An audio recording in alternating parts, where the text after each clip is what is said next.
Hey, it's Tyler Williams with Pinecrest Practice Growth, and we're here today to share some info with you on broken appointments, canceled appointments. I hate those. You probably hate them too, which is why you found this video, why you found it. Figure out some ways that you can cut those costly, time-consuming, energy-consuming broken appointments from your office.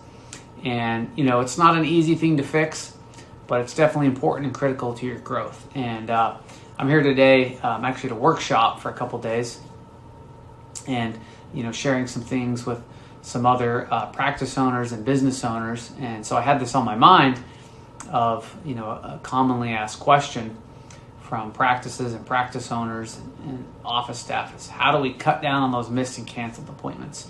And the first thing to keep in mind is you want to break those into two separate categories, okay? Because a missed appointment is much worse than a canceled appointment, right? Both are critical for, growing your practice as far as reducing those.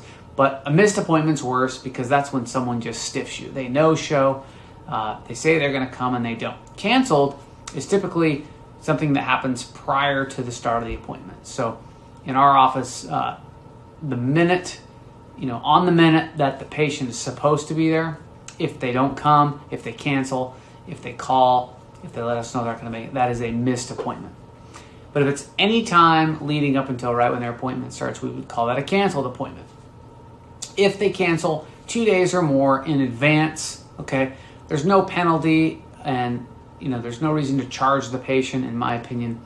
There's no reason to penalize their account or restrict them from when they can schedule because they're giving you advance notice. And when you're a patient at your medical offices, your dental appointments, your healthcare appointments for your family, that's a reasonable time frame. But the day before, the morning of, an hour before certainly jeopardizes the schedule and kills the production.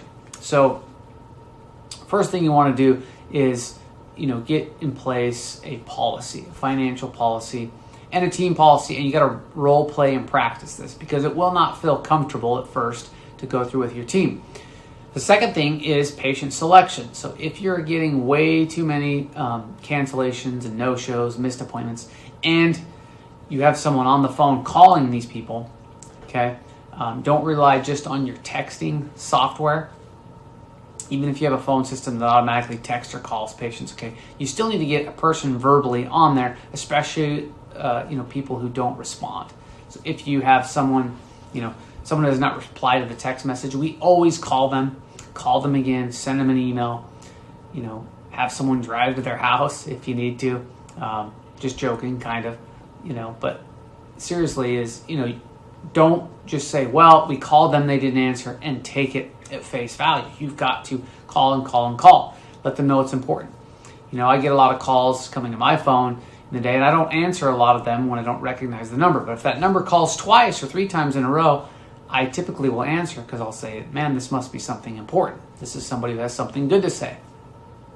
And I'm willing to take that risk of answering that call just to hear what that person has to offer. So make sure that you're having someone call and contact multiple ways, right? Some people like text, some like email, some like a real call. But we still want to call the patient and go, here's your start time, here's your end time, here's what we're doing, here's the provider you're seeing, here's the doctor you're seeing, here's what's expected, here's what your cost is.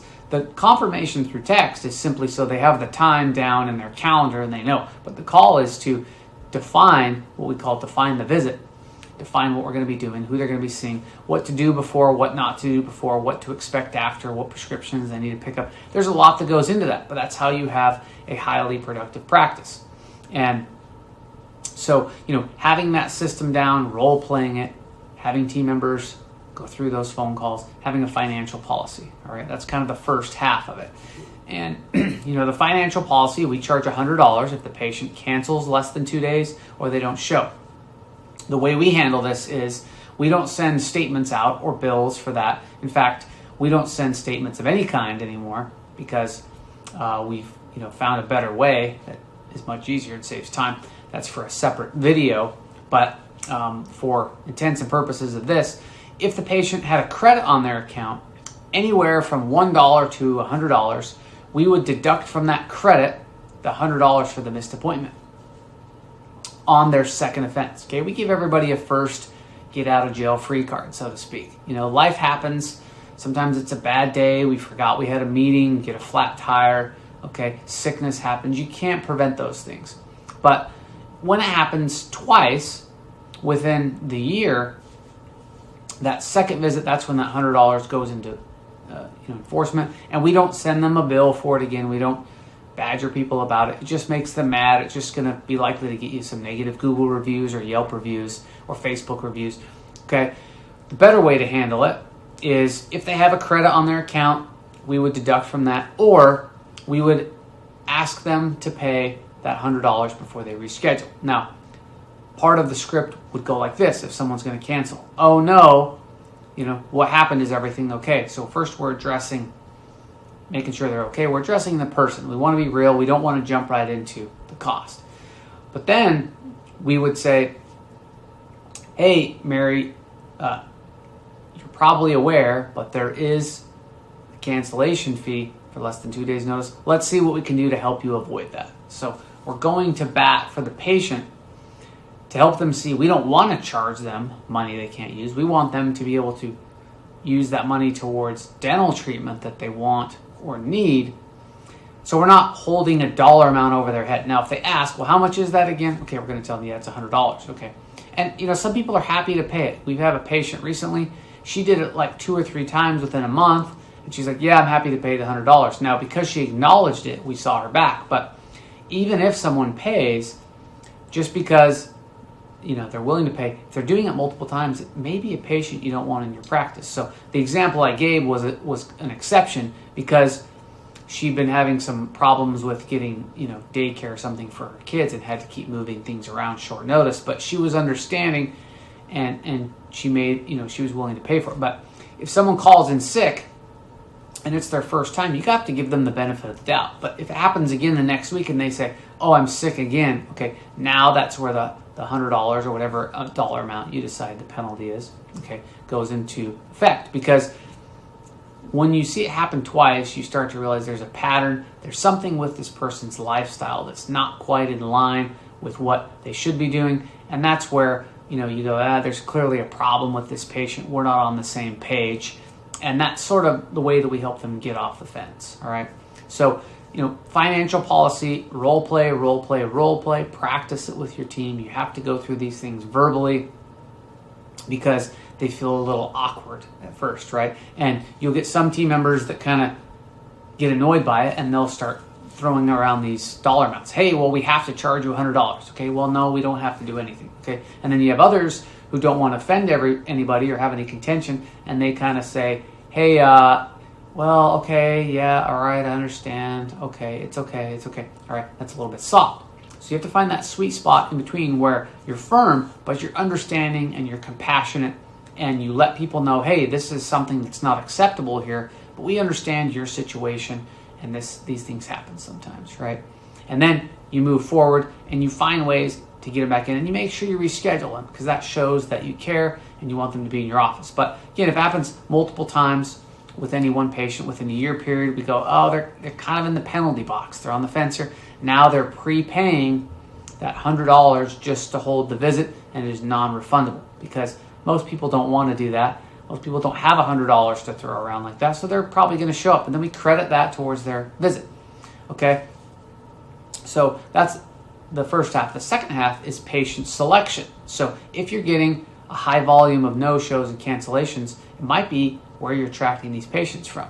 Recently, we had a certain type of online ad from a new agency we were testing out, and we were getting tons of patients scheduling, but like 95% of them would not respond to texts, calls, emails, prepaying their visit, any of that kind of thing. So we knew that was a patient selection issue, and we quickly discontinued our service with that agency because they were making some promises that weren't accurate. And we're of the mindset that we're always testing and trying new marketing, but it's got to perform quickly. If you run into a vendor you're using where things are not producing quickly, then you need to quickly cut ties with that vendor and find someone else who's better at it. There are many choices nowadays for these kind of services.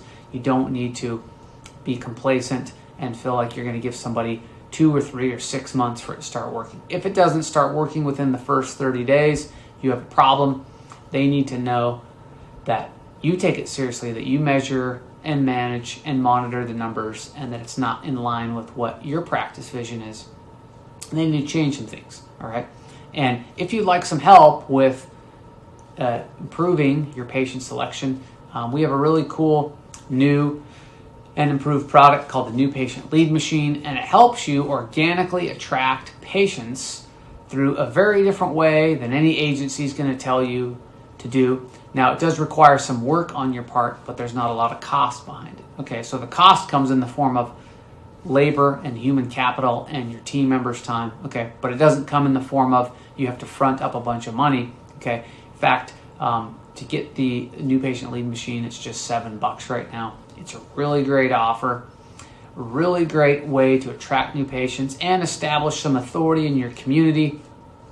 It only takes a few minutes a week. You could do this yourself or delegate it to a team member, and find some ways that you can grow your practice and build real relationships with people who respect your time and appreciate your time and are going to show up to their appointments. And life happens and nobody's perfect, and once in a while something's going to come up less than 48 hours and they're going to have to cancel, but they certainly shouldn't no-show their appointments or just miss. Those are red flags of patients you typically want to weed out quickly, not because they're bad people, but because they're not a good fit for your practice. So we hope you've enjoyed the tips on today's video. Go ahead and leave some comments below if you have some questions you'd like answered or further insight on this. Check out the New Patient Lead Machine. The link's below. You can download that right away. It's an instant purchase. It's only $7, and there's a money-back guarantee. We promise you it'll be worth your time, or we'll happily give you your money back and you can keep the product. So thanks for taking a minute to watch this video, and we will look forward to seeing you in the future. Thanks.